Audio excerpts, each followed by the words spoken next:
Check, check, check. Yeah. Sorry, new setup. Let's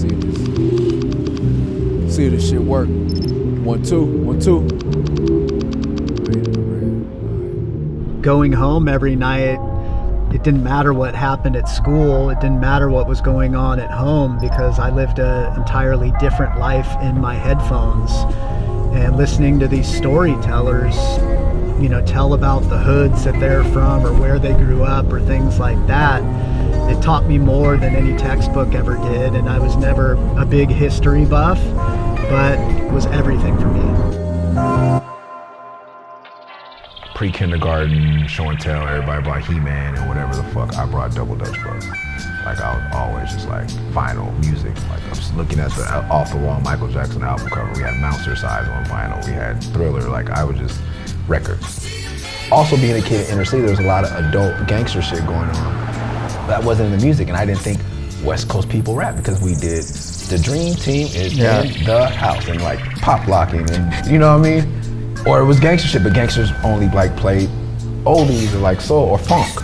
This is also when I was younger where I thought gangbanging and crack and shit was everywhere. Like we had one white kid in our whole neighborhood, is Cliff. I don't know what the fuck his parents were thinking. Yeah, so here you are living in the epicenter of all this shit going on, and you're listening like... So was it the music more than the lyrics that attracted you, the music and the voice? It was weird to me, the media at the time, because they portrayed rap music and black people in general to be fucking like the devil, dude. It was so fucking weird that like I had to hide the fact that I listened to rap music. I would pay a total stranger to go buy me a Too Short tape. Then when I came home, I made it into my room and listened to it. Here's straight answers to questions about your hearing. What was it like the first time you got up on the mic? Oh man, it was an outdoor event at the Good Life. My first time rapping in front of people was at those things. I would still try not to rap. I hate being in front of people. I do not like performing at all. I'm a business person, an entrepreneur by heart. You know, as you see, like, my great-grandfather didn't work for anyone. Like, so in order to sell records, I had to rap because I wasn't in Tower Records. I'm telling you to buy my tape outside. How can I prove to you that I'm good? Oh, I can get up on stage and have a great performance. And this project came to be because there was this producer named Wiardon. I saw one day he had a post on Instagram. Murs liked a post from Wiardon, so I connected the two dots and said these guys should work with each other. Sent a DM to Murs, told him about it, and then he told me there was a whole story behind it. Yeah, like when he was 12, he or his parents DM'd me to meet up because our show in Austin got canceled and he couldn't get in anyway. So he was like, can I just meet up with you? And I'm like, yeah, for sure. Right? And it's just like, his knowledge of the game was like, and the questions he was asking was like, yo, all right, kid. He's like, yeah, can you follow me? Like, I'm making beats or what? I think that's what he asked me. I was like, of course, so I followed him. And so I just been really supportive, and I stream on Twitch regularly, and I let people recommend stuff, and somebody recommended it. I was like, I know that kid. So I hit him up, I'm like, yo, bro, like, I didn't know you were still doing this. Like, let's do something. He's like, yeah, let's do something, but I'm kind of busy. And I'm like, all right. I have a certain amount of EPs I want done by the end of my career. You know, I've done stuff with bigger producers like we talked about that fell through.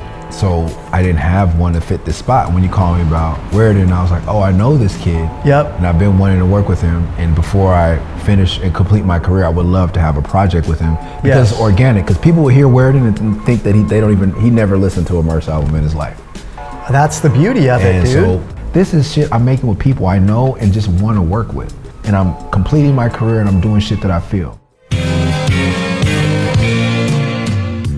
Where I come from is like educated street rap. Like I am not an active gangbanger. I just grew up with Crips and Bloods, and I promote the positives of gang mentality, what it taught me about loyalty, commitment, determination, and hustle. There's punk ass motherfuckers on both sides, and there's real ass motherfuckers on both sides, and they follow a code. And that code is good no matter what color.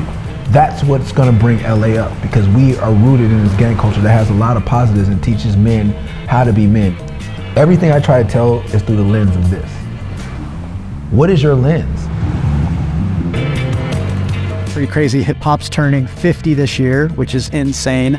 There used to be albums that came out and they had a theme or a story that carried from song to song and it would tell you about it through the liner notes.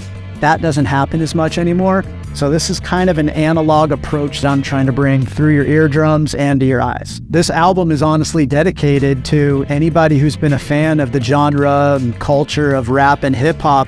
And so this is my ode to hip hop and ode to rap. And I think y'all are gonna fuck with it when you hear it. Fresh out the frying pan into the fryer. This be the last lap before this rapper retire. MCs call me sire, not the title I desire, but I guess that's what they call you. Will you ball how they aspire? No.